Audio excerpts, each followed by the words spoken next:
الحمد لله رب العالمين والعاقبة للمتقين والصلاة والسلام على خاتم النبيين محمد وعلى آله وأصحابه وأزواجه وذرياته أجمعين. أما بعد، عن أبي هريرة رضي الله عنه قال قال رسول الله صلى الله عليه وسلم: رغم أنف رجل ذكرت عنده فلم يصلي علي، ورغم أنف رجل دخل عليه رمضان ثم انسلخ قبل أن يغفر له، ورغم أنف رجل أدرك عنده أبواه الكبر فلم يدخلاه الجنة. رواه الترمذي وحاكم في المستدرك، ورواه أبو يعلى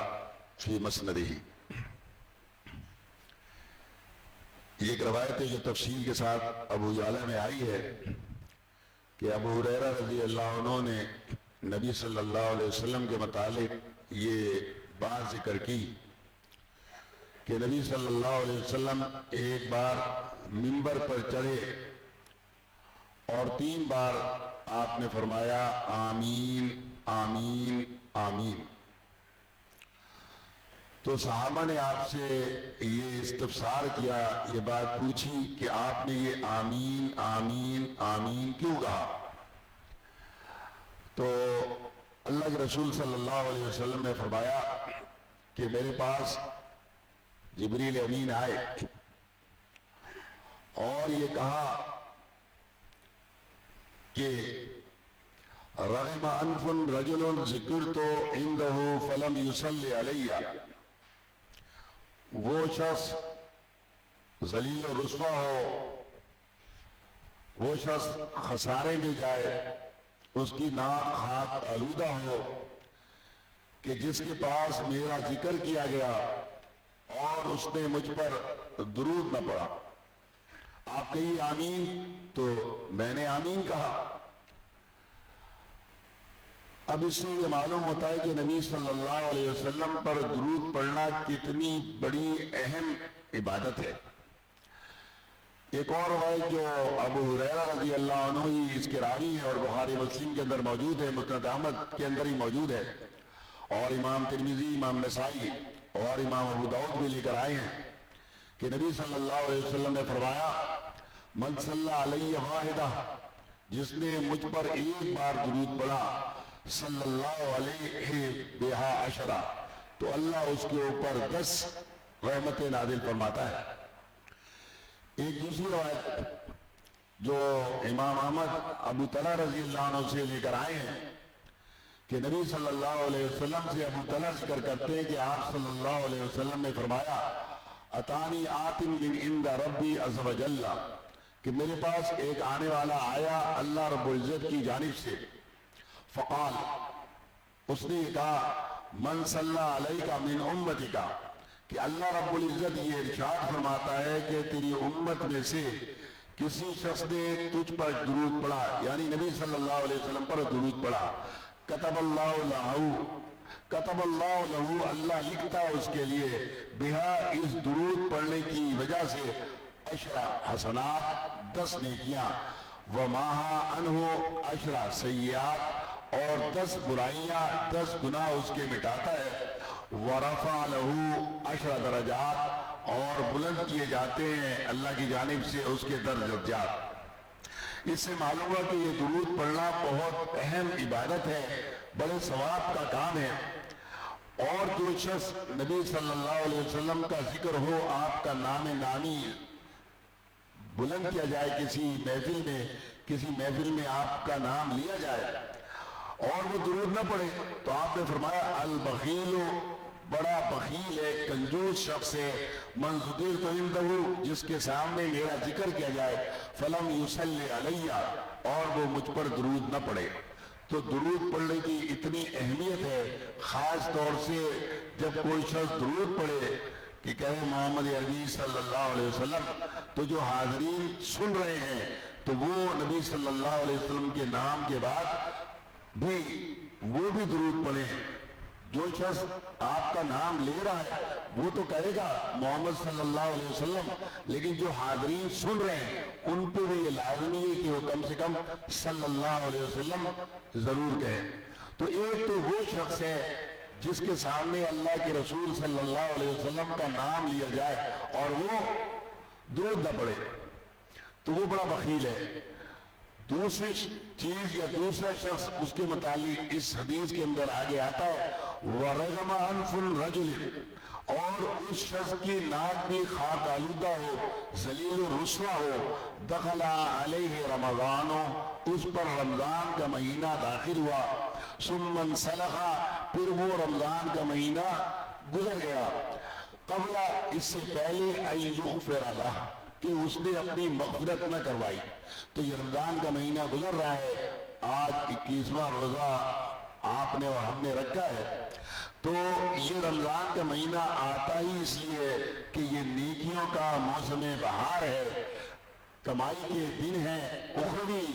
اعتبار سے، تو ہمیں کوشش کرنا چاہیے، پوری طور سے جدوجہد کرنا چاہیے کہ اس رمضان کے مہینے کے اندر ہم جو ہے نا اپنی مغفرت کا سامان،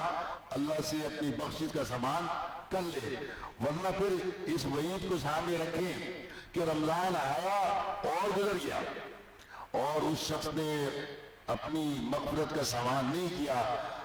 ایسے نیک اعمال نہیں کیے جس کی وجہ سے اس کی بخشش دی جائے، تو وہ شخص بڑا ہی بدبخت ہے، بڑا ہی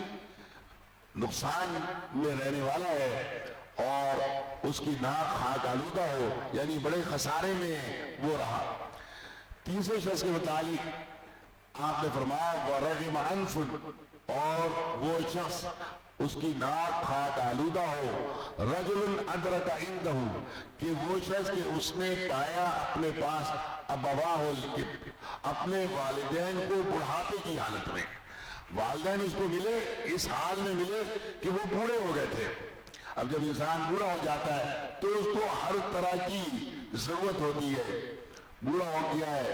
اس کو پاؤں بھی اس کو دمانے پڑیں گے، جسم بھی دمانا پڑے گا، اس کو غذا بھی خاص طور سے دینی پڑے گی، اس کی غذا کا خیال بھی رکھنا پڑے گا، بیماری آئے گی تو چھوٹی چھوٹی بیماری ہونے کے لیے بڑے مسائل کا سبب بن جاتی ہے، تو وہ شخص اس کو والدین مل گئے،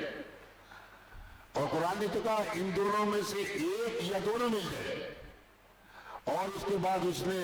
ان کی خدمت کر کے جنت کا سودا نہ کیا تو فلم يدخلہ، اور وہ داخل نہ ہوا وہ الجنہ، جنت میں ان والدین کی خدمت کر کے وہ شخص بڑا ہی بدنصیب ہے، بڑا ہی بدبخت ہے۔ ایک اور روایت میں بالکل اور وضاحت کے ساتھ ابو ہریرہ رضی اللہ عنہ ہی ذکر کرتے ہیں، مسند احمد اور مسلم کے اندر، صحیح مسلم میں روایت موجود ہے کہ آپ صلی اللہ علیہ وسلم نے ارشاد فرمایا رغم انفہ، اس کی ناک خاک آلودہ ہو، بدبختی اس پر ہو، ثم رغم انفہ، پھر اس کے لیے بدبختی ہے، ثم رغم انفہ، پھر اس کے لیے بدبختی ہے، 3 بار آپ نے اس شخص کے لیے بدبختی کی، اس کو خوشخبری سنائی ہے۔ کون؟ من ادرک ابویہ، جس نے پائے اپنے دونوں والدین اندہ اپنے پاس، الکبر، بڑھاپے میں، احدہما او کلاہما، ان میں سے ایک کو پا لیا یعنی صرف ماں کو پایا یا صرف باپ کو پایا، او کلاہما، یا ان دونوں کو بڑھاپے میں پا لیا، ثم پھر لم يدخل، پھر وہ داخل نہ ہوا الجنہ، وہ جنت میں اس عمل سے داخل نہ ہوا تو وہ شخص بڑا ہی بدنصیب ہے۔ تو یہ والدین بہت بڑی نعمت ہے، ان کا نعم البدل دنیا میں کوئی نہیں ہے، ہر رشتہ آپ کو مل جائے گا، لیکن ماں اور باپ یہ ایک ہی ہوتے ہیں، اور انسان ان کی خدمت کر کے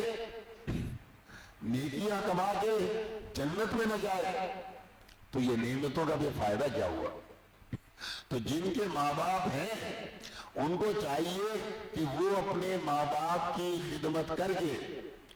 اور اپنے لیے جنت تک کا راستہ آسان اور سہل کر لیں، اور اگر کسی کے ماں باپ نہیں ہیں تو حدیث میں آتا ہے کہ اگر کوئی شخص اپنے باپ کے ساتھ قبر میں جو چلا گیا ہے اچھا سلوک کرنا چاہتا ہے تو پھر اس کے لیے یہ ہے کہ باپ کے دوستوں یا والدہ کی سہیلیوں ان کے ساتھ اچھا سلوک کرے. تو ایسا ہی ہے جیسے اس نے اپنے والد کے ساتھ اچھا سلوک کیا یا اپنی والدہ کے ساتھ اچھا سلوک کیا اور ان کے لیے دعائیں کرے. خاص طور سے یہ رمضان کی دن ہے روزے کی حالت میں اور رمضان کی راتیں ہیں جاگنے کی حالت میں, اس میں دعا کرے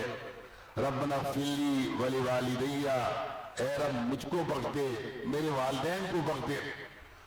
وللمؤمنین یوم یقوم الحساب. اور بھی دعائیں آتی ہیں, مختصر ترین دعائیں ہیں, اس میں کوئی گھنٹوں نہیں لگتے, 1 منٹ میں 2-3 بار آپ یہ دعا کر سکتے ہیں. یا قرآن کی وہ جو دعا ہے رب ارحمہما کما ربیانی صغیرا, اے رب میرے والدین پر دونوں پر اس طرح رحم کر, اس طرح ان کے اوپر شفقت کر جیسے انہوں نے بچپن میں مجھے شفقت اور رحمت سے پرورش کی تھی. آپ جانتے ہیں ماں جو ہے نا کس طرح مشکل اور تکلیف میں اپنے بچے کے لیے اپنا سب کچھ قربان کر دیتی ہے. جب بچے کی حالت یہ ہوتی ہے کہ وہ کروٹ نہیں بدل سکتا, کھانے پینے کے لیے بول نہیں سکتا ہے, صرف رو سکتا ہے, لیکن ماں جو ہے نا ایک ایک چیز کا خیال رکھتی ہے. باپ دن کا اہم ترین حصہ وہ جو ہے نا اپنی اولاد کے لیے پتا پانی کر کے کہاں کہاں دھکے کھا کے پسینہ اور خون پسینہ ایک کر کے جناب وہ اپنی اولاد کے لیے کماتا ہے, اور ہم اپنی زبان سے صرف دعائیں نہ کر سکیں, ان کے ساتھ بڑھاپے میں اچھا سلوک نہ کر سکیں, یہ بہت بدبختی کی علامت ہے. اور بڑھاپے میں والدین کے ساتھ اچھا سلوک کرنا یاد رکھو یہ آسان کام نہیں ہے, بہت مشکل کام ہے. جب میں طالب علم کا چھوٹے کلاسوں میں پڑھتا تھا تو یہ حدیث ہمارے سامنے بہت بار آتی تھی کہ بڑا بدبخت ہے جس کو والدین بڑھاپے میں دونوں یا ایک مل جائے اور وہ ان کی خدمت کر کے جنت نہ حاصل کرے. میں کہتا ہوں یہ کون سا مشکل کام ہے, کیونکہ انسان طالب علم ہوتا ہے تو اس کی سوچ بھی چھوٹی ہوتی ہے. میں کہتا ہوں والدہ کو کیا ضرورت ہوگی, بس لوٹے میں پانی بھر کے دے دیں گے, وضو کر لیں گے,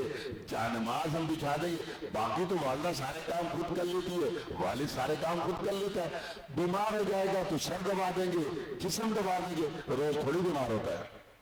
لیکن جب میرے والدین بوڑھے ہو گئے تب مجھے معلوم ہوا کہ نبی صلی اللہ علیہ وسلم کا یہ ارشاد کہ بڑھاپے میں والدین مل جائیں, اس کو ضرورت زیادہ ہے, اس کو ہر وقت پاؤں میں تکلیف ہے تو روز آپ کو دبانا ہے, ٹھیک, بچہ اور بوڑھا برابر ہو جاتے, چھوٹی چھوٹی باتیں بار بار وہ کہے گا. تو یہ سب ہماری ذمہ داری ہے کہ ہم والدین کی خدمت کر کے اور یہ نیکی کا راستہ اختیار کر کے جنت میں جانے کا کام کریں. میری والدہ آخری عمر میں تھی تو کبھی کبھی کہتی میرے کوئی پاؤں دبائے کسی کو بلاؤ, میں کہتا تھا امی میں دبا دیتا ہوں. کہتا نہیں بھائی تو بڑا علم والا, تیرے سے تو میرے کو حیا آتی ہے کہ تو میرے پاؤں دبائے. میں نے کہا اس درجے تک پہنچانے والی ذات تو آپ کی ہے نا, میرے لیے تو آپ کے پاؤں تلے جنت ہے. ایسے ہی تو اللہ کے رسول صلی اللہ علیہ وسلم نے فرمایا کہ ماں کے قدموں تلے جنت ہے. تو میرے بھائیوں جس کے پاس یہ ماں باپ دونوں ہوں تو بہت اچھی بات, دونوں میں سے ایک ہو تو بھی غنیمت ہے. ان کی خدمت کریں, ان کی جسمانی خدمت, ان کی باتوں کو مانے, ان کو مالی ضرورت ہو وہ پورا کریں, کھانے پینے کی جو ضروریات ہو وہ پورا کریں. اور یاد رکھیں یہ لوگ جو اس وقت والدین جوان ہیں, اب چھوٹے چھوٹے ان کے بچے ہیں, ان بچوں کی صحیح تربیت کریں,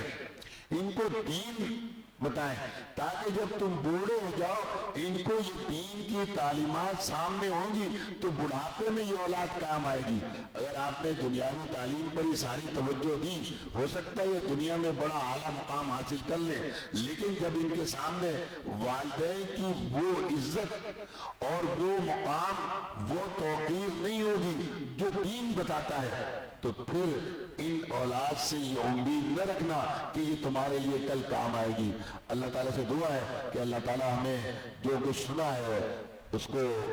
پر عمل کرنے کی توفیق عطا فرمائے. اقول قولی ھذا واستغفر اللہ لی ولکم ولسائر المسلمین المؤمنین یا عباد اللہ. السلام علیکم ورحمۃ اللہ وبرکاتہ.